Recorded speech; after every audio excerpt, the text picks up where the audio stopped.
And welcome to the Dingus Den for a brand new comic club where we're continuing our Energon universe journey.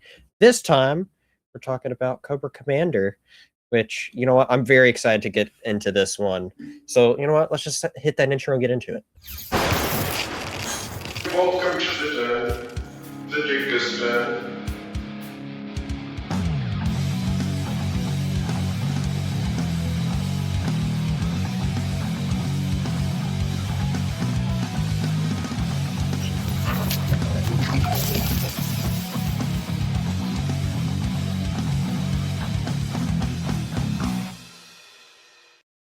All right. Welcome in, everybody. Before we get into this review, I just want to remind everyone, hit that like and subscribe button if you like what you're seeing here. And obviously go check out the guest who's, you've been doing a bunch of comic reviews with me. You're awesome doing all this. So make sure you check out Lunchbox Comics down below as well. And yeah, we've been doing these Energon universe. We began with doing Duke. We covered Transformers a few weeks ago. And now we're at Cobra Commander, which this one was an exciting one for me to get into. And I'm excited to delve into this one because I, for a very long time, did not care for G.I. Joe at all. It was just one of those things I looked at and I'm just like, I don't think it's a thing I can vibe with.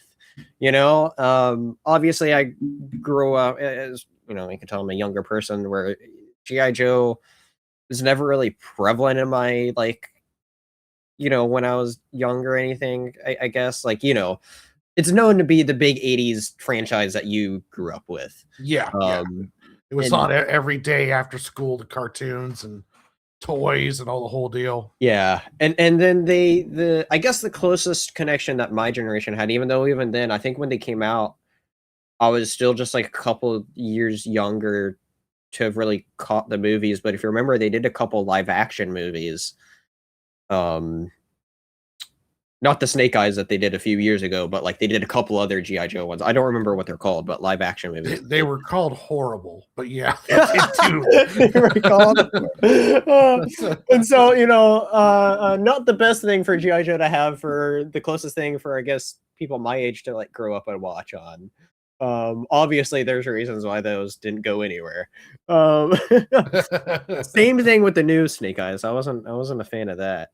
But so anyway, point is to say though, I picked up the first issue of this Cobra Commander series on a whim, and I went, holy cow, this is great. Is this what I've been missing out with G.I. Joe for a while now?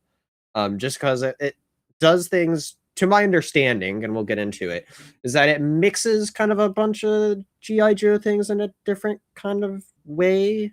Yeah, it has all the hits there, but they're definitely putting it in a kind of little bit of a different way. Sure. I really enjoyed this. Kind of mirrors Duke's Volume 1, except in the way of that we're seeing how the character is established as the leader moving forward. So we get to see that, and there's a lot of great, like the Serpent Society. There's a lot of great stuff in this that were good, cool old callbacks to the cartoon and to the movies. And I really enjoyed watching Cobra Commander. He's the sly little dude that's super tough. He made a great, like, interesting main character, and if you can write a good story that's bad against maybe badder, like this one, I think it paints it to a thing of maybe you're not quite sure who's the worst enemy. And there's a bunch of moving pieces that go on through this, which also just makes it an interesting story. But before we get into the specifics of it, shout out to Joshua Williamson, who also wrote Duke. Like, this guy is like insanely busy doing all this G.I. Joe stuff.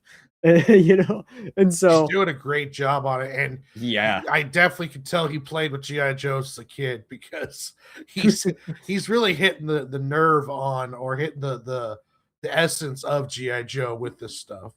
Well, yeah, I mean, it's great to hear that somebody that's a longtime fan like you is really enjoying it. But then You know, we talked about this a bit with the Transformers of how it's great for a new generation to get into Transformers in a way. And I think this G.I. Joe stuff is doing that for me. Like, I read Duke for my first time. It was something I was wanting to read. And Duke, for me, I enjoyed a lot more than I thought I would. And this one, I randomly picked up that first issue, and I was sold. I was like, all right, I had to read more of this, the rest of it.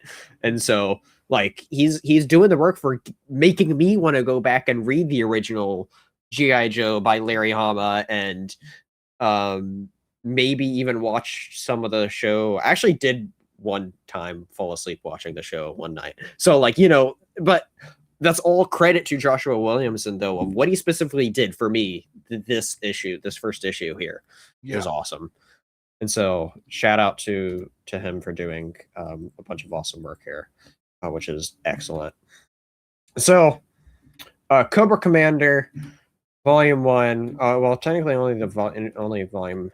Well, you know, I find it interesting that Image puts these as like volume 1s when they're like it's the only thing, unless they're planning on eventually going back. I don't know. Just a weird note as we're getting into this. Where hold on, who's the artist on this again? Andrea Milana, colorist being Annalisa Leone.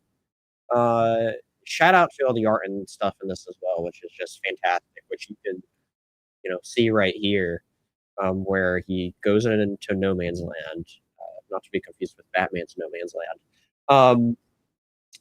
And we just see him enter in, which, you know, giving off the vibes of some, what do you want to say? There's just somebody, you know, this mysterious figure, and having the sort of aura around the character. I don't like usually using that word because people use it for stupid things. Anyway, side tangent there. He comes off exactly what he is an evil narcissist. Like, he comes in, he thinks he's better than everyone else there. Yeah.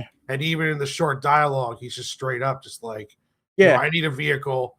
If you have one, you know, can you be assistance? If not, find me somebody who can, you know. I don't have time for your garbage. 100%. It's a great introduction to the kind of character that he is, you know, in these 2-3 pages that we get right of this beginning sequence. Like, we get it. It's great. Where he's just trying to find a vehicle, and we do see him come across getting to this guy's finding this, and this is obviously some sort of special vehicle too. Like, this is, if I remember right, it happens a couple times where I feel like this is some obvious reference to some other vehicle that's actually probably in the show or comic, because like you don't ever see a vehicle that looks like that. No, there is a track vehicle that's it's different, but it could be kind of a call to that. Sure. But yeah, there is some track vehicles in the Cobra. I'm not sure if they had a track Doom buggy, but I know there was a couple track tanks that were kind of like that, but shaped differently. Sure. Yeah, I just know I remember just when I was rereading it today, I was looking at it, I'm like, that car looks too special to not be a reference to something specific. Because it's like, how did you see a car that looks like that? Like, it's just crazy looking there. But yeah, you get into it, and it's a great case of the like off-screen action we get here. I love it here, and they figure out what's going on, and like you see a bloody stamp of the Cobra Society symbol there, and he took time to draw that in the blood in the snow before it came out. Yeah, maybe it is a drawing. In my mind, I was just like, he probably has a stamp that he's hiding in that coat, where he just stamps the guy's guts that he cut open, and then just that would be much more efficient. Just like, all right. Yeah, exactly. Sure? Now I can. That's what happened to what I thought in my head is I was just like, I don't know. He's a guy with the kind of finesse that would do that.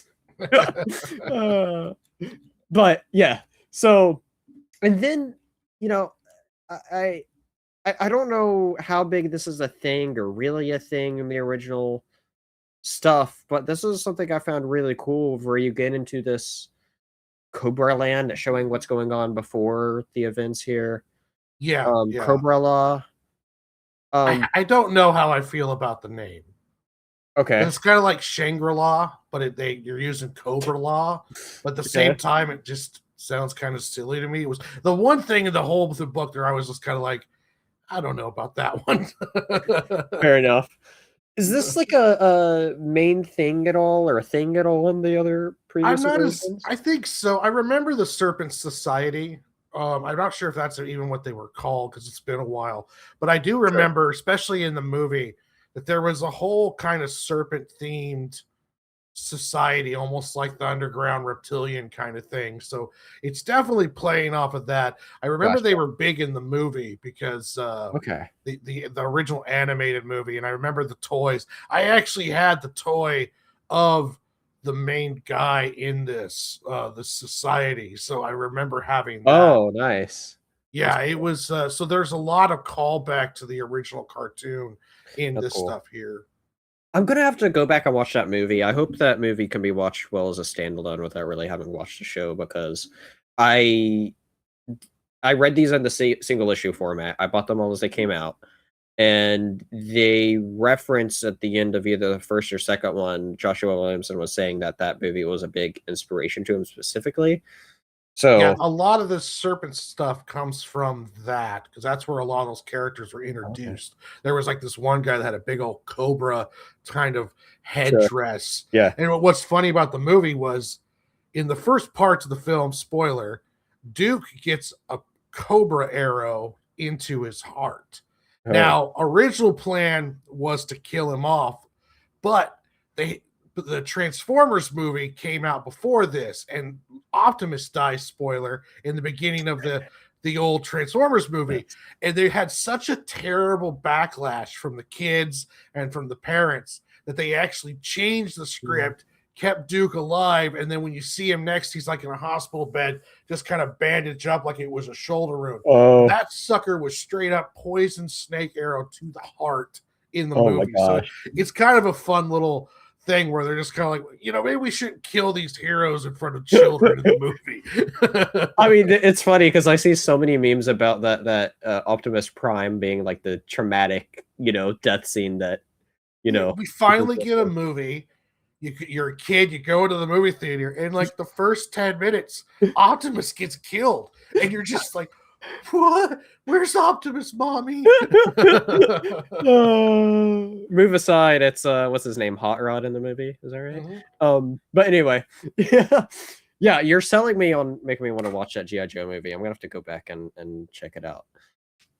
But yeah, so Cobra Law. I love the art here. Like, this is one of the things where it's like the art's amazing.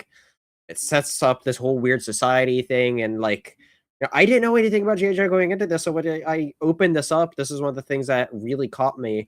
Was I was like, wait, this is the stuff that may or may not be involved with the Cobras? I'm like, okay. I like weird, crazy stuff like this. I didn't know. All I thought that G.I. Joe was military dudes fighting each other. And so when I saw this, I was like, okay, yeah, I want more of this, please. And so, yeah, so we get into more of this, and we see there's this whole rebellion going on. We don't get too much like backstory as far as like what's going on. We're kind of just thrown right into the conflict. But the main thing that's going on here, also, just look how brutal that dude dying there. Oh yeah, cover there. It's pretty gruesome. And the action here, like all the pages with this is fantastic, as we get to see the specific highlights to the big battle itself, and just letting it live and seeing the big explosion here that hurts Cobra there. It really cool. And we see him, like, this is like crazy stuff here that they have going on. Like, just look at that. Like, yeah, like what even is that stuff? Octopus, hydra, jellyfish thing, and like the snakes biting him. Yeah, it's weird. It's like the underground version of like the crap that happened in Avatar. The blue people Avatar. Which, yeah, very cool. But yeah, it's just like this weird, funky stuff that I was just like, oh, that's cool. You see him bedridden there. It looks like a starro eye or something's poking out of his head there. Yeah, not in great condition. And then we see that he gets summoned, and we meet the big reveal of the leader right there, which is cool. Yeah. This is the person you were kind of talking about earlier, right?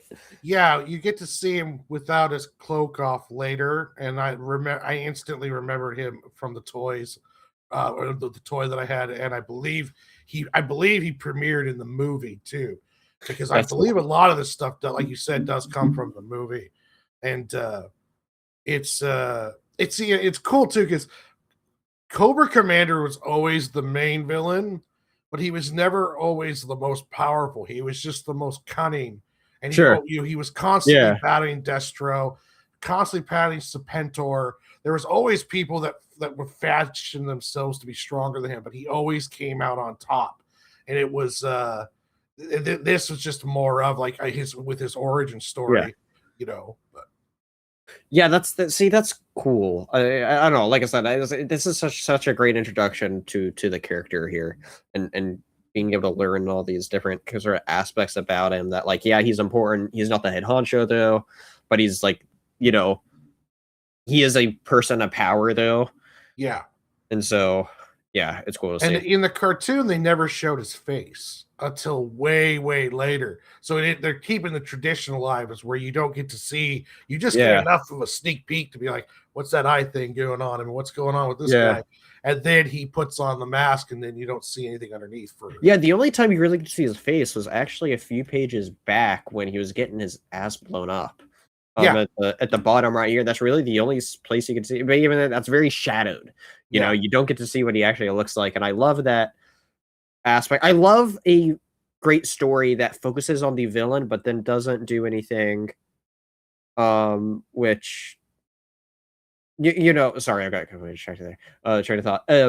It's great to have, you know, a story focus on a villain, but still keeps true to them being an actual villain and keeping them mysterious, and, you know, it's great to have all that balance still in this, which he's not a tragic story. He's a story of ambition and narcissism, and they kept it to that during this volume 1.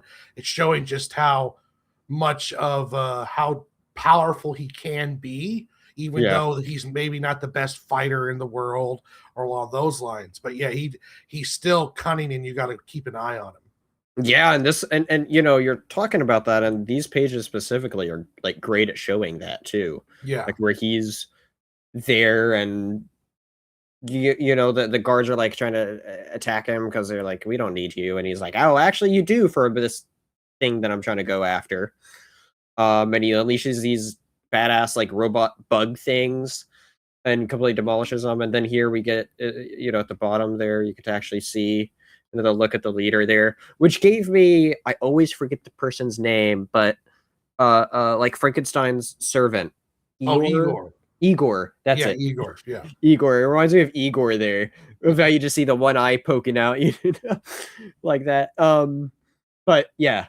So he gets to actually go off on his journey there, and here we get the giant freaking, like, this is the other bit that obviously is just special for this Energon universe, as we know it's all connected, right? Yeah. But this was the other bit that I was like, oh, we talked last time about how big the Megatron setup is important, specifically because, you know, Volume 1 of Transformers, the villain is Starscream. And while all that's going on, well, we're like, well, where's Megatron? We got a hint of it, but then we kind of get like a updated hint of it, I guess, where it's like, oh, okay, that's cool. And so this is a cool, you know, just tie into how the whole universe works. At least I thought so. Since I wasn't expecting it, so when I saw that, I was like, oh hell yeah! I knew it tied in together because we went through the Duke and the Volume 1. Yeah, but I didn't realize that Cobra Commander was straight up experimenting on Megatron. That was like, hell yeah! So wait, I should have asked this earlier. Was this your first time reading it for this?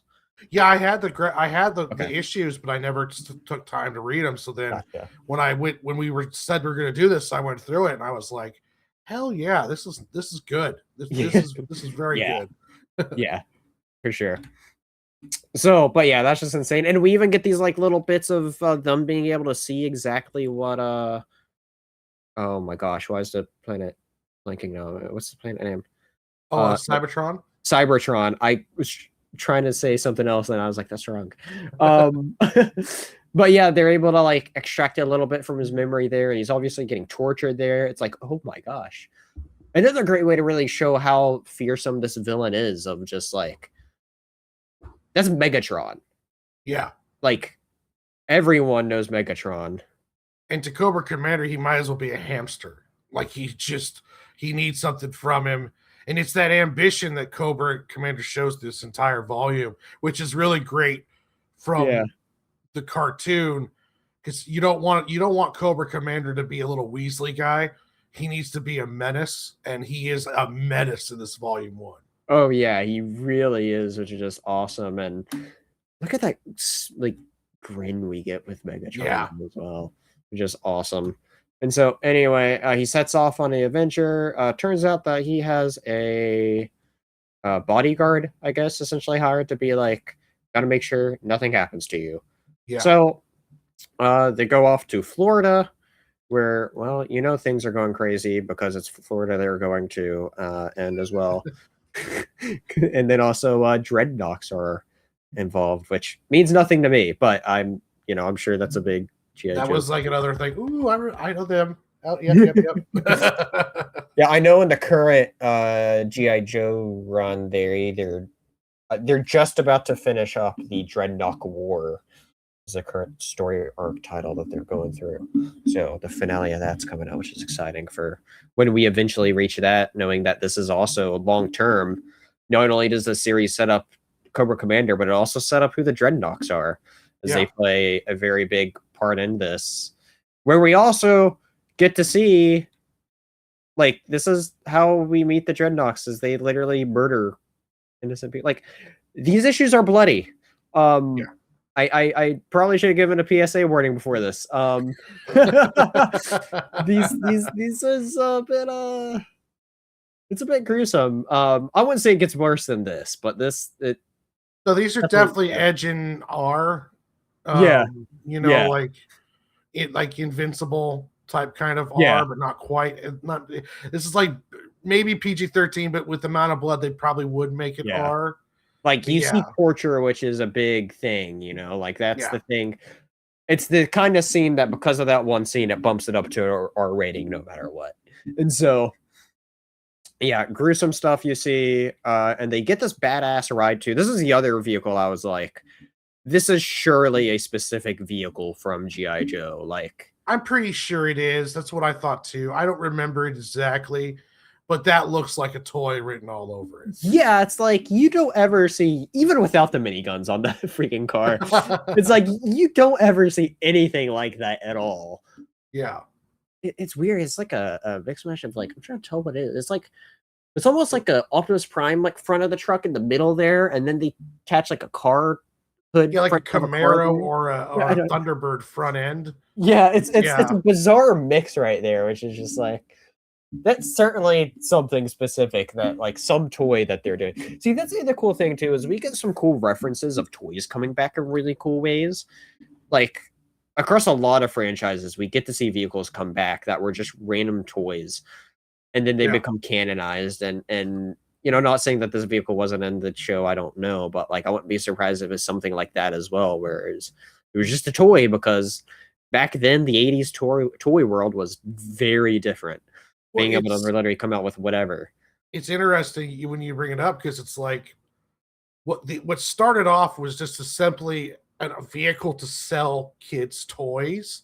Yeah, those kids grow up and they loved it so much, and it was such a part of our childhood. Now we're creating mature stories with this stuff, where this is not to sell toys anymore. No, this is from the kids who bought the toys, are now adults, and now they're playing this playground and giving it a level of respect that maybe the old ones didn't have. and it's kind of interesting on how that works.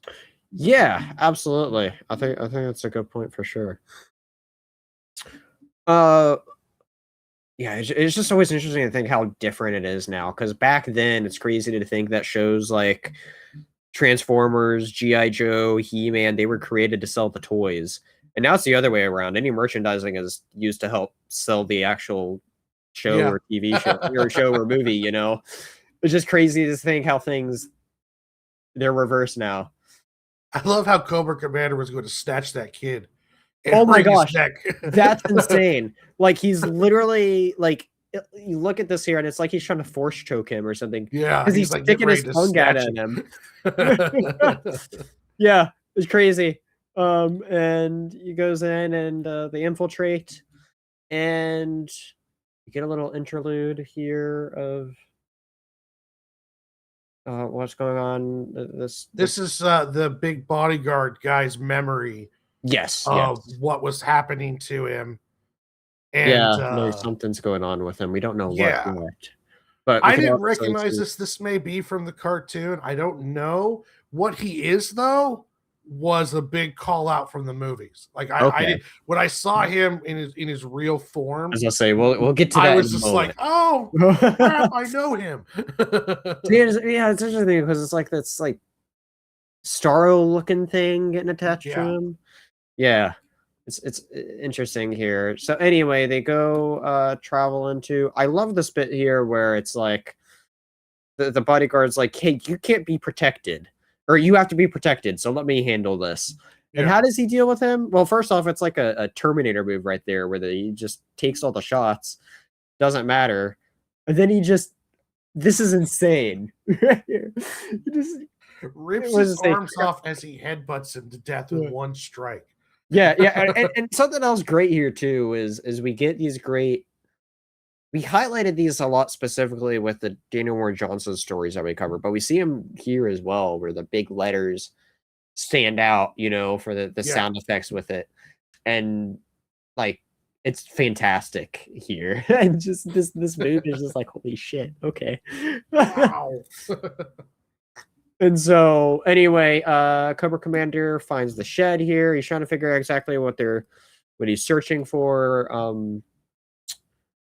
and has the run-in with the Dreadnoks here. Blows up their car because he's like, "You don't want to mess with me," and they're like, "But yeah, but you're just one guy," and he then blows up their car. And so, yeah, it's some great interactions here that we get. And just seeing more people, and he's now tracking the energy source, which trying to figure out exactly what's going on here, figuring out it's this raw source, and seeing that the energy is infecting the animal life, which is insane. Yeah. And you know, we find out as well, I don't remember if it's given right away or if it's the reveal in like next issue, but it's like all Energon is what he's searching after this entire time. So it's interesting to see an application of Energon this way. I don't know if we've ever seen Energon shown this way. I don't remember either. It may have, but yeah, I don't remember it affecting bios this way. So that's it is interesting. Yeah, it's cool to see it because they're like, we've known of the concept of Energon having to be what's the word I'm looking for? Having to be perfected, having to be produced right in a certain way, but just the raw form of it, it's cool to see. And the issue begins with them. Well, here we see also Energon snakes, like going after that guy. And then he's just pulling them apart like egg noodles. Just and then the get back to the main alligator sequence here, which happens very quick. Where like the issues were hyping up.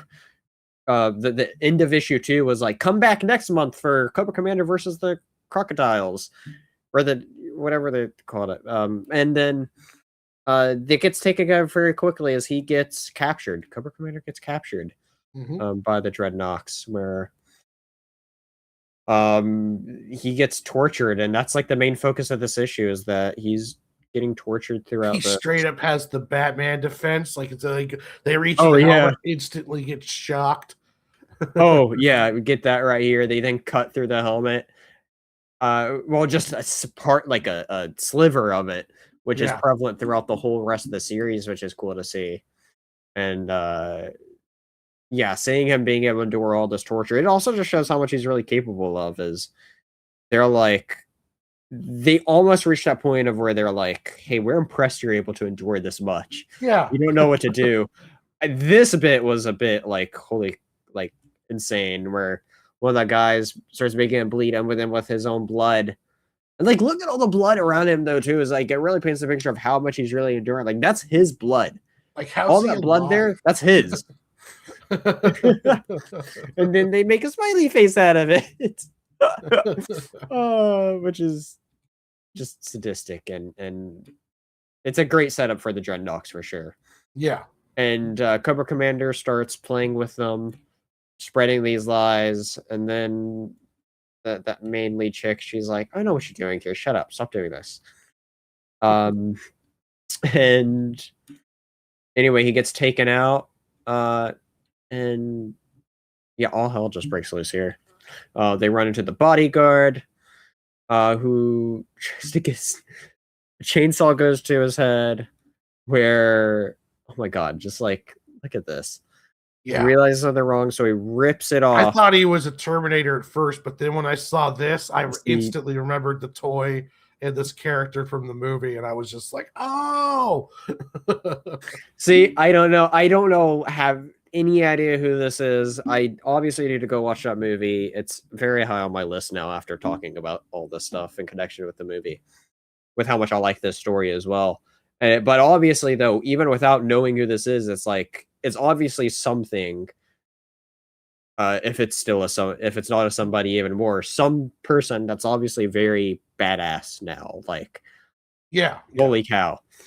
Like, it gives off these vibes, though. Like, even without knowing who it is, I get all the vibes of who or what this person is capable of, which is insane.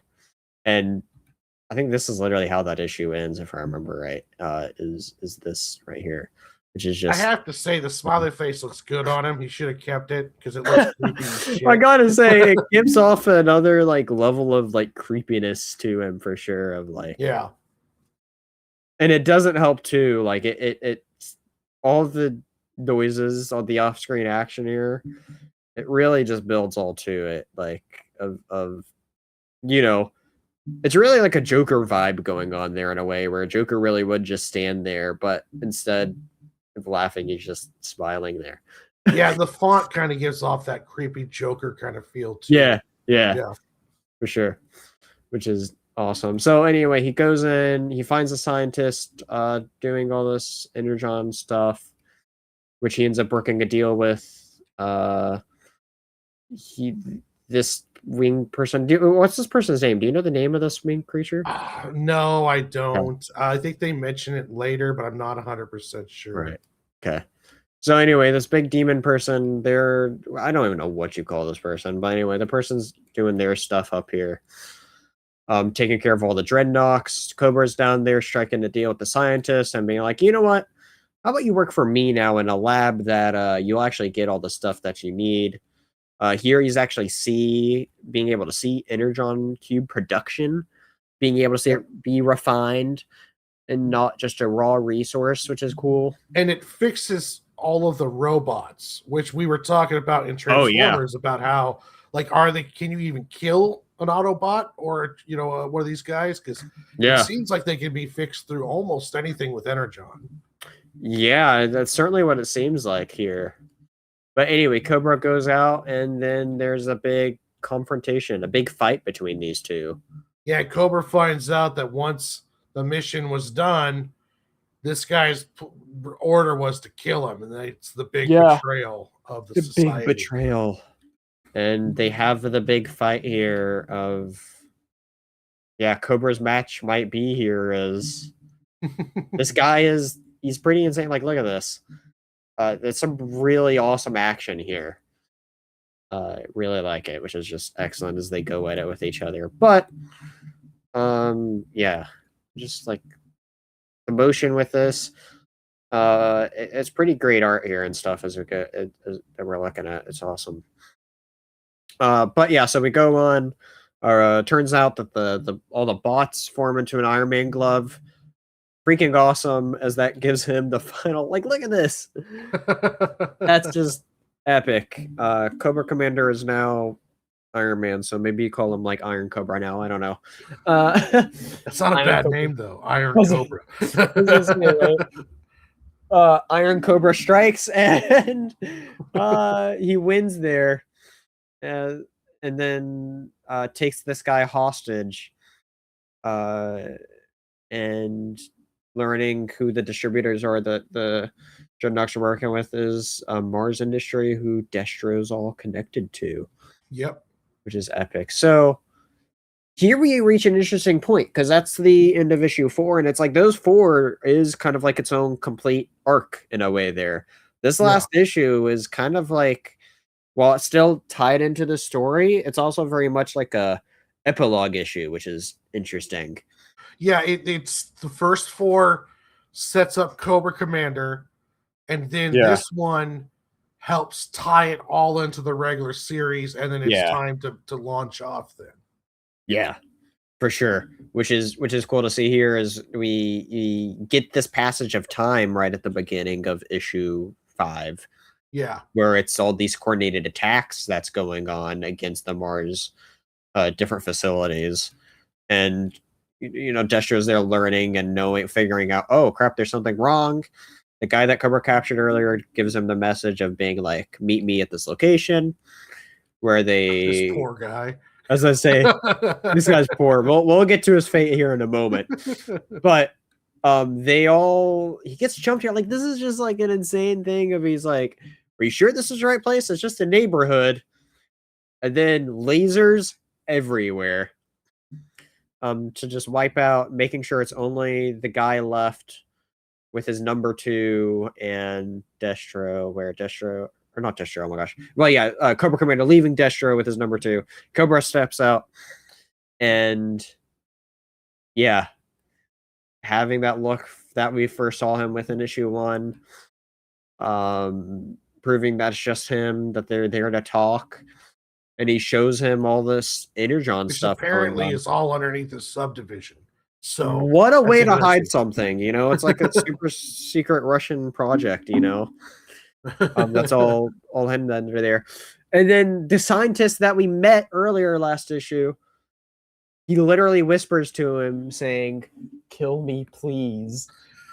Which just highlights how insane Cobra is. Yeah. It's really one of those cases of like, you're rooting through Cobra probably for these first 4 issues, because it's really a case of worse and worser, worse, who's badder. You have to figure out who those are, and you kind of get the feeling of, because Cobra's the protagonist, that maybe he's the one you root for. And then you reach this issue, and this guy that you're like, oh yay, Cobra's like helping him out and giving him the love he deserves, or help that he needs, we meet him, and he's just like, kill me, please help me. Yeah, because we learn that Cobra's essentially having him doing what he was doing before, but on a much grander scale. So it's kind of like this poor guy is just like, I don't, just kill me, please. I someone do it.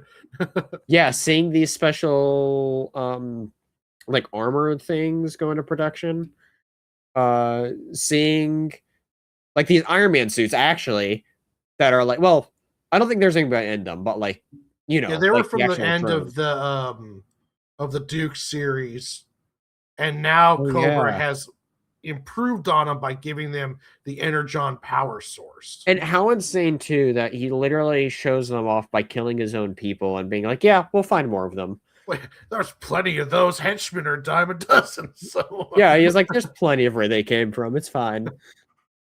And Destro's just like, you would kill your own men? Yeah, it's insane.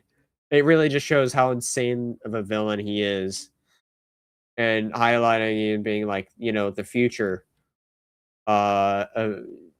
that he's highlighting here. And this is like, we're talking about that poor Dreadnought that he captured. And he's just like, all right, Dreadnought, you've served your purpose. Go, I grant your freedom, run. And he's like, I can't run. You're just going to shoot me in the back.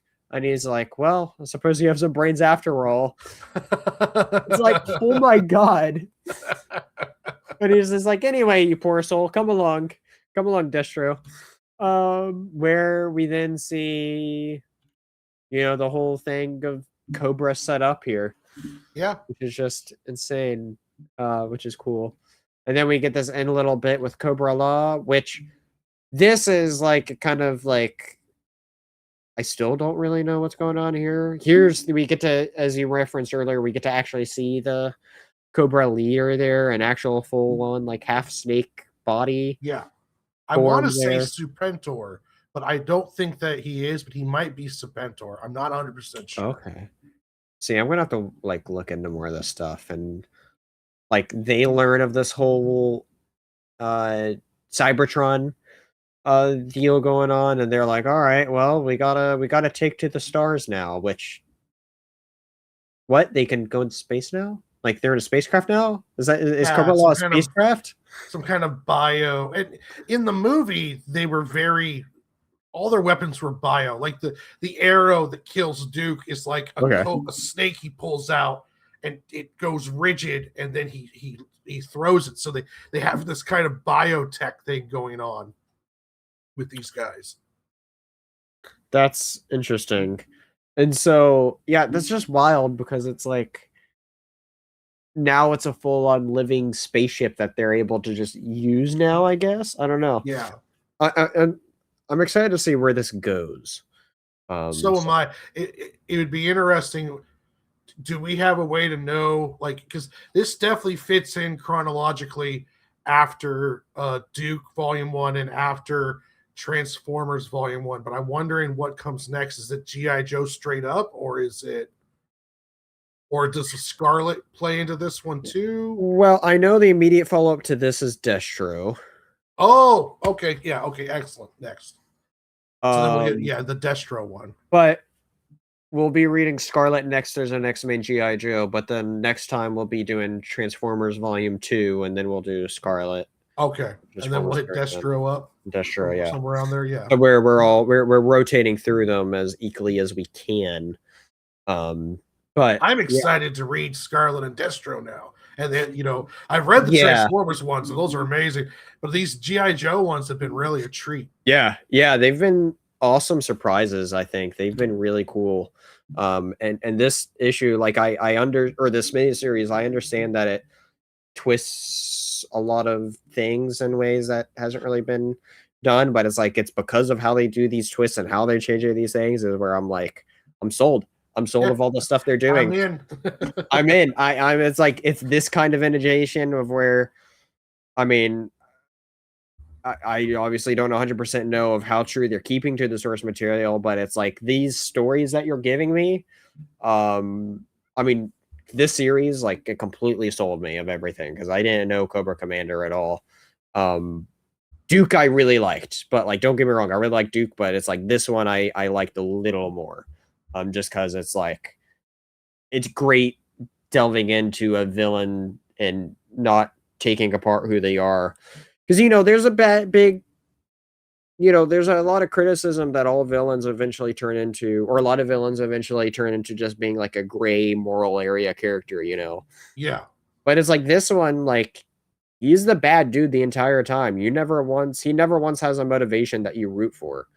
The whole time he's seeking out Energon. He's definitely a dictator type, Stalin, Hitler-esque character where he thinks he's better than everyone around him.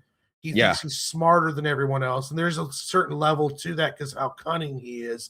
And his ambition and narcissism is like a superpower. And it's really, they did a good job with that with Cobra Commander, where I didn't feel sorry for him at all.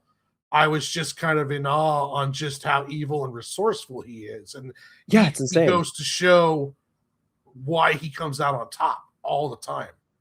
Yeah, absolutely. I'm curious about too, since this is going to space, I'm curious of how much this plot line is it going to affect G.I. Joe specifically, or is it going to tie into this whole Void Rivals thing? Because I don't know where this fits into the timeline of everything too. Yeah, This I is don't one know thing either. in space. Yeah. I've read the first volume. I liked the first volume.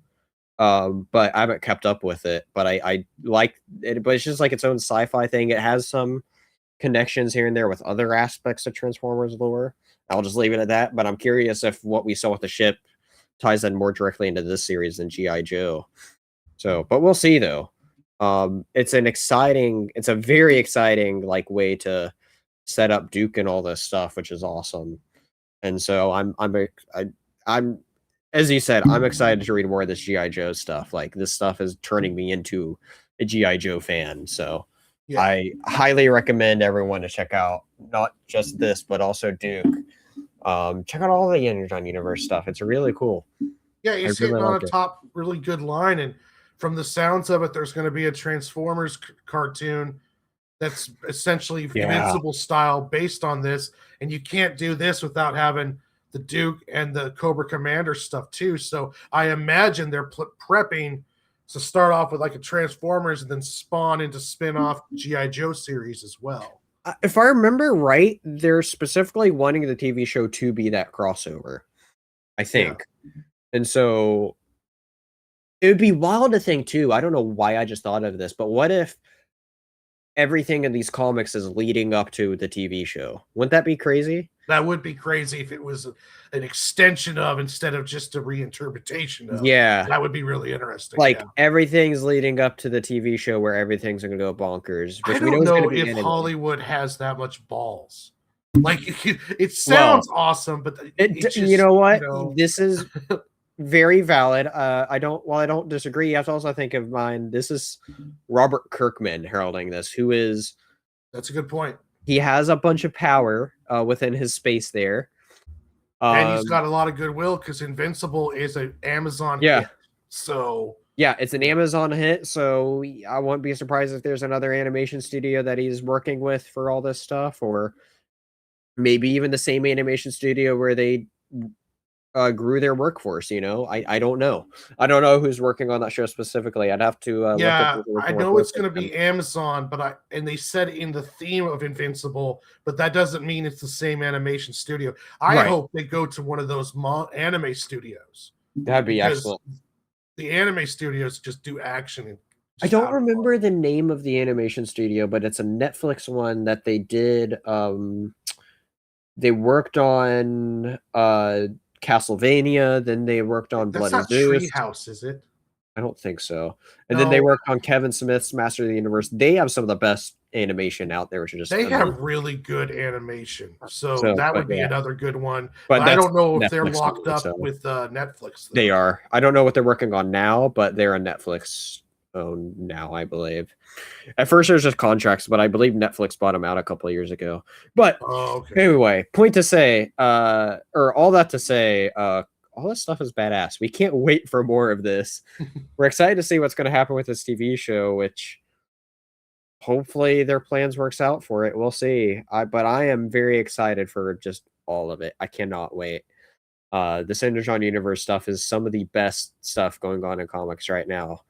And so highly recommend everyone check out all this Energon Universe stuff. It has been excellent reviewing this Energon Universe stuff. And next up, we'll be going back to Transformers Volume 2. I don't know what Volume 2 is called, but the second of 4 parts of Daniel Warren Johnson's epic Transformers run. And yeah, so that's been awesome. I'm excited again to that. But in the meantime, where can the people find you at? What stuff you have going on? I've got my most active thing right now is my YouTube channel at Lunchbox Comics. I'm going to be doing where I do live streams. I'll be doing one. This is pre-recorded, but I will be doing one on Thursday night. Friday nights I do the last panel. Then Mondays it's off the shelf. I do a spotlight video coming up this Saturday on the 10th for Sakamoto Days. So yeah, if you subscribe to my YouTube, you'll be able to find everything else. And I'm very active on there. I do shorts. I do live draw streams. I do pre-recorded videos, all sorts of stuff. So just look me up at Lunchbox Comics, and also if you go to any of the social medias, if you look up Lunchbox Warren, you'll be able to find me there too. The link tree will be found down below, so you can find everything there, as well as check out all the Dingus Den stuff here, where I have live on Saturday nights. We have I, with a couple other friends, we do Before the Cape, where we review Smallville. Actually, by the time this goes out, our next episode should be, barring any delays or anything, should be the finale of season 1, where we're going to have a guest on, and that's going to be fun as we review the final episode and also kind of just talk about our favorite moments throughout the series and stuff, favorite episodes and stuff. So that'll be a fun way to wrap up one season, and then we'll have 9 more to go, as that is a monstrosity of a show, but in size. Not that the show itself is the show itself is really good. I've been enjoying it so far. But yeah, as well as be more comic reviews, as well as Batman Long Halloween read through. Most recent one is New Year's Eve, and next one will be on Valentine's Day. Check out all those read throughs, which are really fun. But that'll do it for this episode of Comic Club. This was a great time reviewing Cobra Commander, which is an excellent series. I once again, check it out. Go support your local comic store. If you can't, if you have no comic store near you, you know what? That's perfectly okay. You can read this stuff on Global Comics as well and support the best app to read comic books in America right now. It's if you were to get one app right now, I would say that one, because it gives you the mix of a little bit of everything. Yeah, which is great. And so if you can only afford one, and this one, it's only what, $7 or $8 a month, something like that, and they're constantly doing sales and stuff along those lines. Yeah, check it out. I highly recommend it. So, but yeah, thank you everyone so much for watching this video. Hit that like and subscribe button, and see you next time here in the Dingus Den. Laters, everyone. Bye.